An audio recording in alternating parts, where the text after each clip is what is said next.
اول مرض اللي بدا هو الرعاف. الرعاف العفير كما نقول احنا.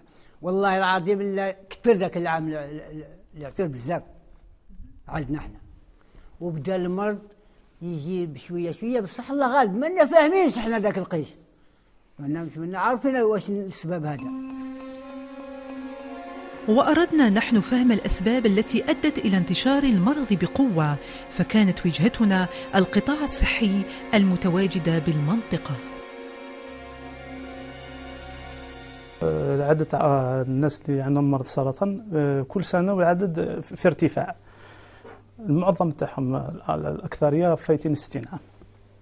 دونك سي لو تروازيام اج، دونك بين ال 50 و 60 عام كاع معظم الحالات.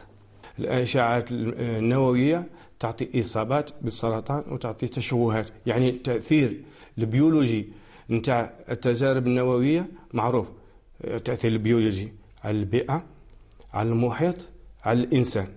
كل انواع السرطان نشاهدوها، سرطان الرئه، سرطان الكبد عند الرجال، سرطان الرحم والثدي عند النساء، كاين حالات تاع سرطان الدم.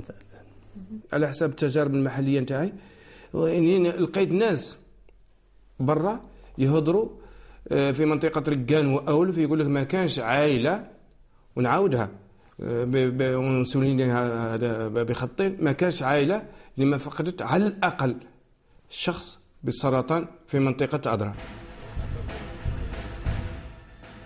عبد الحق بن جبار متقاعد، كان متخصصا في الهندسة العسكرية بركان بعد الاستقلال. أصيب بإشعاع نووي عن طريق الصدفة عندما أراد أن يتأكد من مصدر الظاهرة المرضية، فأصبح عبد الحق في عداد الضحايا. J'ai eu beaucoup de problèmes, beaucoup de problèmes de santé. Jusqu'à présent, je vis des problèmes de santé. حاليا j'ai toujours des problèmes de santé. Mais دروك انا لا اثر عليا اولا لي بروميير سين ديراداسيون ظاهرين، ومن تالي بالمطول الصحه ما بقاتش. الشيء اللي كان فيريتابلومون غادي هذاك دفنوه، باش يدفنوه غطاوه بالرمل، كان طيارات، كان كاع المشاكل اللي كانوا كونتاميني كاع هذوك ردموهم بالرمل، وكي ردموهم بالرمل السلام عليكم لاباس صباح نايونسون. تلاحقت الناس، الشعب الله غالب عليه ما يعرفش، كان اللي يجي يكد الطياره بالخصوص هذو لي كرون ترونسبورتور سينتير ومش يروح يكد الطياره ويدير الالومنيوم تاعو ويعاود يردو كوكوط مينوت. هذا النحاس ولوفات تاع كيلومترات تاع النحاس يقلعوهم ويديهم هما مسمومين. 73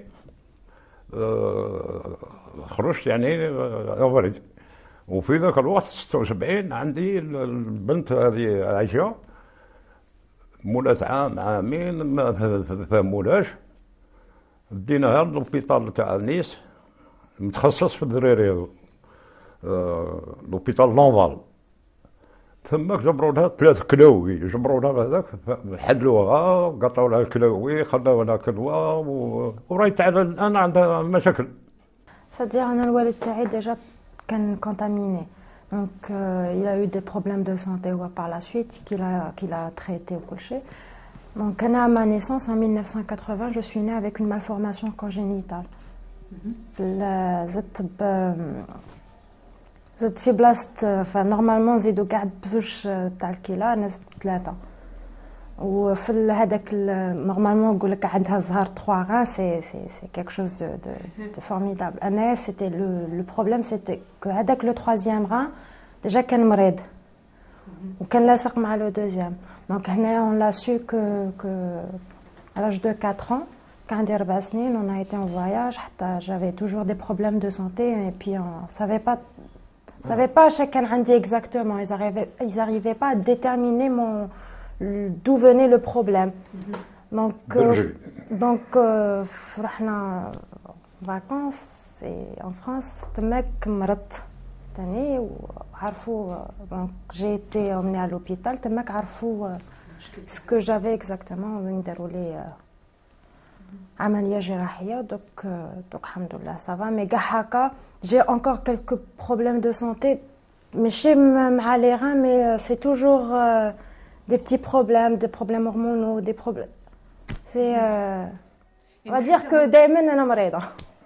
قارع الطفل فوتوا عليه ليكوغرافي هنا في كلينيك سانتان تاع ورن، وفي ذاك الوقت يفوتوا ليكوغرافي الطبيب قال لي ودي شوف هذا راه هيدروسيفال، راه راسو عمرمه، ما عندوش الذراعين، ما عندوش كذا.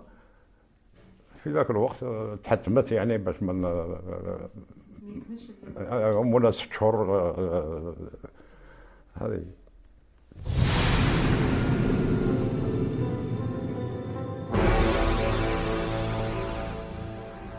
وللتاريخ فإن الحياة في ركان كانت صعبة في سنوات الخمسينيات، لكن فرنسا هيأت لها الظروف الحياتية لطواقمها العسكرية. ففي سنة 57 استقرت الفرقة الثانية للجيش الفرنسي، فشيدت أولى قواعد الحياة فيها، أو المسماة لدى السكان الأصليين بركان بلاتو.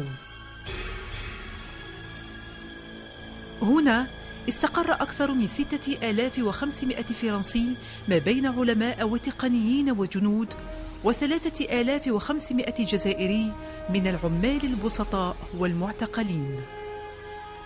تحتوي القاعدة على مبان عسكرية ومصالح تقنية وإدارية وخزانات للبنزين والمؤونة، محطة لضخ المياه وفضاءات للراحة والترفيه، وحتى المطار وجد أيضا.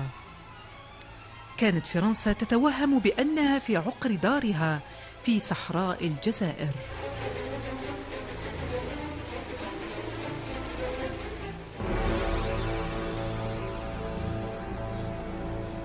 وإذا كانت بصمة المنجمي الفرنسي شهادة لما كان يحضر بركان، فإن سواعد الجزائرية هي التي حفرت الأنفاق 14.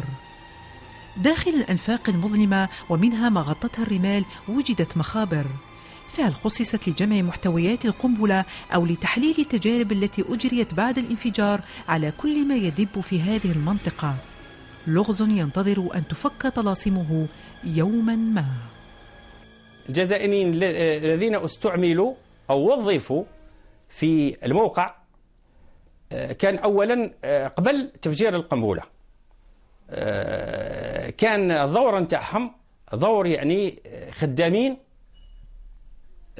في إنجاز الأنفاق.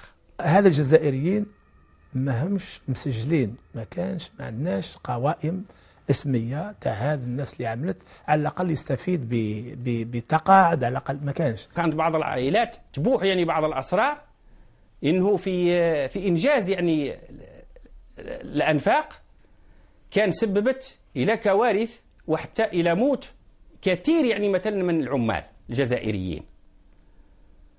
وبدا يعني مثلا يتضح باللي كان هذه العمليه التفجيريه كان عندها ضحايا ما قبل التفجير وخلال التفجير وما بعد التفجير.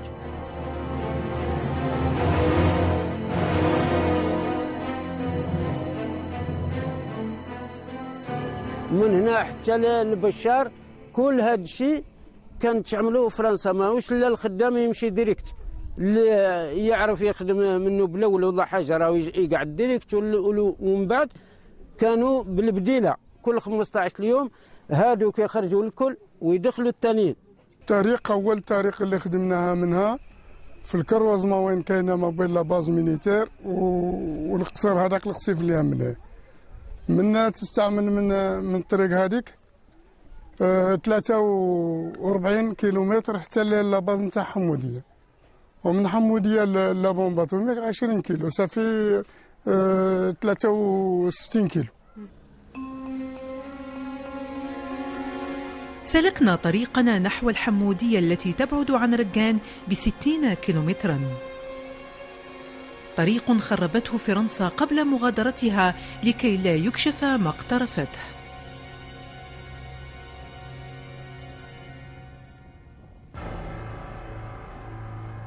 ووصلنا إلى المكان، مفرغة نفايات حقيقية مفتوحة على أرض الحمودية، وكأن الزمن يأبى إلا أن يحفظ بقايا أدوات الدمار كما هي.